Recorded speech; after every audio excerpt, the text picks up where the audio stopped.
ದೇವನಹಳ್ಳಿ ಬಳಿಯ ಕೆಂಪೇಗೌಡ ಅಂತಾರಾಷ್ಟ್ರೀಯ ವಿಮಾನ ನಿಲ್ದಾಣಕ್ಕೆ ಮತ್ತೊಂದು ಮೆರುಗು ಬಂದಿದೆ. ಹೌದು, ಕೆಂಪೇಗೌಡ ಏರ್ಪೋರ್ಟ್ನ ಟರ್ಮಿನಲ್ 2ರಲ್ಲಿ ಬಯೋಕಾನ್ ಫೌಂಡೇಶನ್ ಹಾಗೂ ಏರ್ಪೋರ್ಟ್ ಆಡಳಿತ ಮಂಡಳಿ ವತಿಯಿಂದ ನಿರ್ಮಿಸಲಾಗಿರುವ ಬೆಂಗಳೂರು ಸೋಲ್ ಸ್ಮಾರಕ ಶಿಲ್ಪವನ್ನು ಬಯೋಕಾನ್ ಗ್ರೂಪ್ ಅಧ್ಯಕ್ಷೆ ಕಿರಣ್ ಮಜುಂದಾರ್ ಹಾಗೂ ಸಚಿವ ಪ್ರಿಯಾಂಕ ಖರ್ಗೆ ಅವರು ಅನಾವರಣಗೊಳಿಸಿದರು.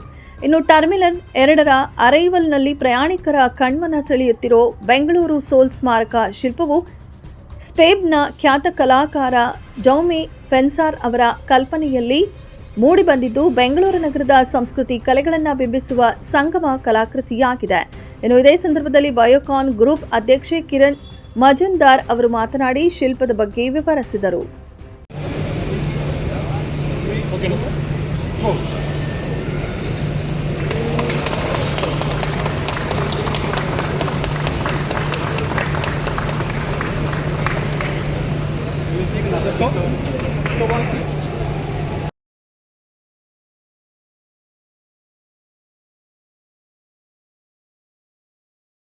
ಈ ಆರ್ಟ್ ಫಾರ್ಮನ್ನು ನೀವು ಗಮನಿಸಿದರೆ ನಿಮಗೆ ಭಾಳ ಸ್ಪಷ್ಟವಾಗಿ ಕಾಣಿಸುತ್ತೆ.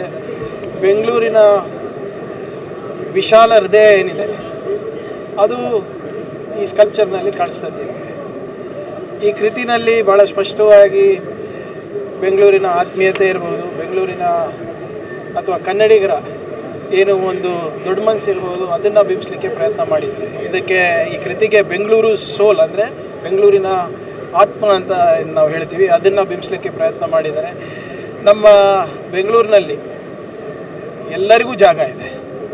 ನಿಮ್ಮದು ಯಾವುದೇ ಸಂಸ್ಕೃತಿ ಇರ್ಬೋದು, ಯಾವುದೇ ಭಾಷೆ ಇರ್ಬೋದು, ನೀವೆಲ್ಲರೂ ಕೂಡ ಬೆಂಗಳೂರಿಗೆ ಇಲ್ಲಿ ಬಂದು ಇಲ್ಲಿ ಉದ್ಯೋಗ ಹುಡುಕಕ್ಕಿರ್ಬೋದು, ವಿದ್ಯಾಭ್ಯಾಸಕ್ಕಿರ್ಬೋದು, ಇಲ್ಲಿ ಬಂದರೂ ಕೂಡ ಬೆಂಗಳೂರನ್ನು ತನ್ನ ಸ್ವಂತ ಊರ ಥರ ನೀವು ಅಡಾಪ್ಟ್ ಮಾಡ್ಕೊಂಡಿದ್ದೀರಾ. ನಿಮ್ಮ ಕಲೆ, ನಿಮ್ಮ ಸಂಸ್ಕೃತಿ, ನಿಮ್ಮ ಆಹಾರ ಪದ್ಧತಿಗಳು ಕೂಡ ಇಲ್ಲಿ ಅವಕಾಶವನ್ನು ಕಲ್ಪಿಸ್ಕೊಟ್ಟಿದೆ.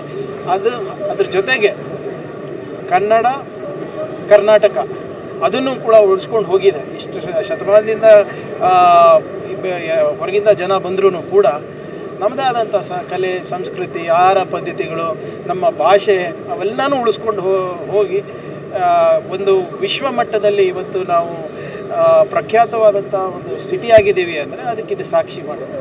ಇದನ್ನು ಮಾಡಿದಂಥವರು ಪ್ಲೆನ್ಸಾ ಅಂತ ವ್ಯಕ್ತಿ, ಅವರು ಸ್ಪೇನ್ ದೇಶದವರು, ಕಲಾವಿದರು.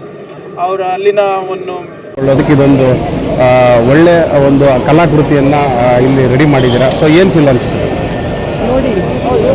ನಮ್ಮ ಬೆಂಗಳೂರು ಸಿಟಿಗೆ ತುಂಬ ಕಲ್ಚರಲ್ ಸೋಲ್ ಇದೆ. ಅದಕ್ಕೋಸ್ಕರ ಇದು ಬೆಂಗಳೂರು ಸೋಲ್ ಅಂತ ಒಂದು ಕಲಾ ಮಾಡಿದ್ದಾರೆ. ಇವರು ತುಂಬ ಮುಖ್ಯ ಕಲಾಕಾರಿದ್ದಾರೆ ಸ್ಪೇನಿಂದ. ಅವರು ಬೇರೆ ಬೇರೆ ಕಡೆ ಅವರು ಸ್ಕಲ್ಪ್ಚರ್ ಮಾಡಿದ್ದಾರೆ. Bangalore he has created this wonderful sculpture at the airport. ಇದು ಅರೈವಲ್ ಫೋರ್ಪೋರ್ಟ್ನಲ್ಲಿ ಅವರು ಇದು ಸ್ಕಲ್ಪ್ಚರ್ ಮಾಡಿದ್ದಾರೆ. And I think it announces a very big statement to every passenger that gets into this city. And I think this is a very important sculpture because it basically tells you about the plurality of Bengaluru. ಅಂದರೆ ಬೇರೆ ಬೇರೆ states, ದೇಶದಲ್ಲಿ ಎಲ್ಲ ಇಲ್ಲಿ ಸೇರಿಸ್ಬಿಟ್ಟು ಇದು technology ಕೆಲಸ ಮಾಡ್ತಾ ಇದ್ದಾರೆ. So they got lot of technology symbols, mathematical symbols mixed with lot of language alphabets. And I think it's a beautiful expression of human beings come together for innovation, for ideation and for creating new technologies. Okay ma'am, thank you.